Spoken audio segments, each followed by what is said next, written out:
Messi lifted the 2022 FIFA World Cup at the Lusail Stadium, Qatar. But the 6,500 workers who built that stadium never got to see it. 1 month after that final, Ronaldo signs for Al Nassr in Saudi Arabia. And, just 9 months after that signing, Saudi Arabia is awarded the 2034 World Cup. This sequence is not a coincidence. It was arranged by the man who promised to reform FIFA. This is the story of FIFA, how the world's game was stolen. Gianni Infantino was elected FIFA president on a single promise: reform. His campaign slogan: a new FIFA for a new era. Year 1 post-election. New ethics codes, press conferences about transparency, FIFA's first clean president. The headlines wrote themselves. But here is what was actually happening. Immediately after the election, Infantino moved to terminate the ethics committee. Both chairs, Cornel Borbeli and Hans-Joachim Eckert, along with 11 of the 13 members, fired. All at once. Borbeli was mid-investigation. The complaints under review were about Infantino's own conduct. The man elected to clean FIFA dismantled the only body investigating him. Borbeli's public statement used one phrase: the de facto end of FIFA's reform efforts. Think about what that means. The reformer had just ended FIFA's reforms, and nobody stopped him. FIFA had 3 active criminal investigations: the 2015 bribery arrests, the Blatter Platini payment, and questions surrounding Qatar's World Cup bid. Switzerland's federal prosecutor, Michael Lauber, was heading all 3. That year, Lauber met privately with Infantino 3 times. No minutes taken. No lawyers present. No official record of any kind. Switzerland's judicial oversight body later found that Lauber had seriously violated his duties. Lauber resigned in 2020. The 3 FIFA investigations closed. No convictions. Here's what nobody reported at the time.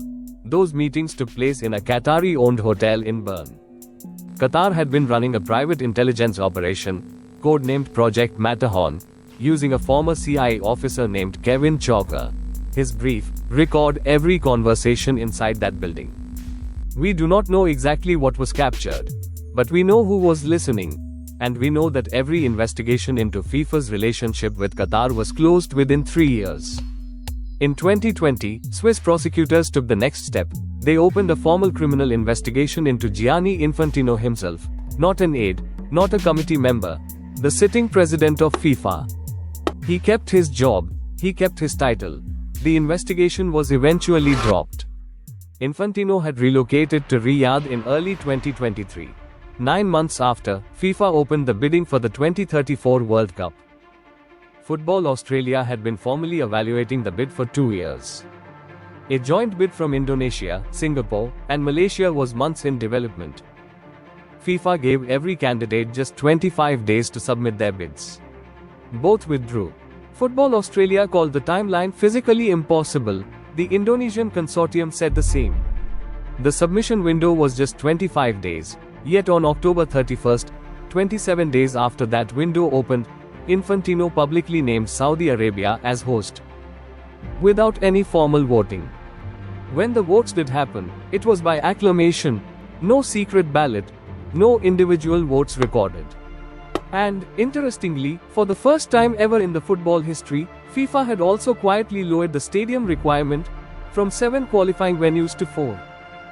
The exact number Saudi Arabia already had: 2 threads. Qatar 2022, Saudi Arabia 2034. Here is where they join. Qatar, 6,500 deaths during World Cup construction. The official work-related count, 37. During the 2022 World Cup, journalists asked the biggest names of world football for their response. Messi declined to comment. Ronaldo declined to comment. Neymar declined to comment. The men playing in the stadium those workers built had nothing to say.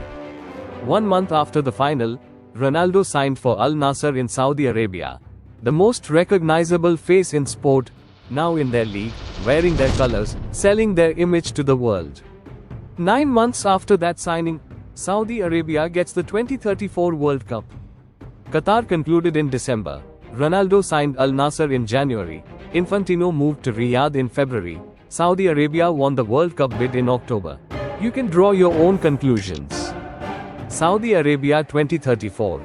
11 new stadiums, 185,000 new hotel rooms, all of it to be built under Kafala, the same system used in Qatar. A legal framework that ties migrant workers' residency and employment to a single employer. You cannot quit. You cannot leave. In many cases, you cannot go home. 884 Bangladeshi workers died in Saudi Arabia between January and July 2024. 7 months, 1 nationality, before the first 2034 stadium breaks ground. 80% of those deaths were not investigated. The official reason of death: natural causes. In April 2026, while this World Cup was being played, United Nations human rights experts formally called on Saudi Arabia to abolish Kafala before construction accelerates. FIFA has not responded. The stadiums are not yet built. The death toll has already started. Right now, watching the 2026 World Cup, you are seeing an Aramco advertisement before every match. Saudi Arabia's state oil company, paying $100 million a year to FIFA. The same FIFA that gave them 2034 in 25 days by acclamation, while its president was living in their capital. Sepp Blatter, the corrupt president the series began with, the man banned from football for life, earned $3.8 million a year. Gianni Infantino, the reformer sent to replace him, earns $6 million, plus a $2.78 million bonus. He increased the FIFA president's salary by 58%, while running on a reform mandate. 11 investigators fired, 3 secret meetings, 0 records. 1 bid window, 25 days. 1 criminal investigation into the sitting president, dropped. No FIFA president has ever been convicted of anything. The 2026 World Cup will generate $8.9 billion for FIFA. The workers who built it, their deaths were classified as natural causes. The man who sold the next one is still in charge. And the beautiful game has never been more popular. If stories of crime, power, and corruption, and the people who escape justice, matter to you, subscribe to Dark Decoded. New deep dives every week.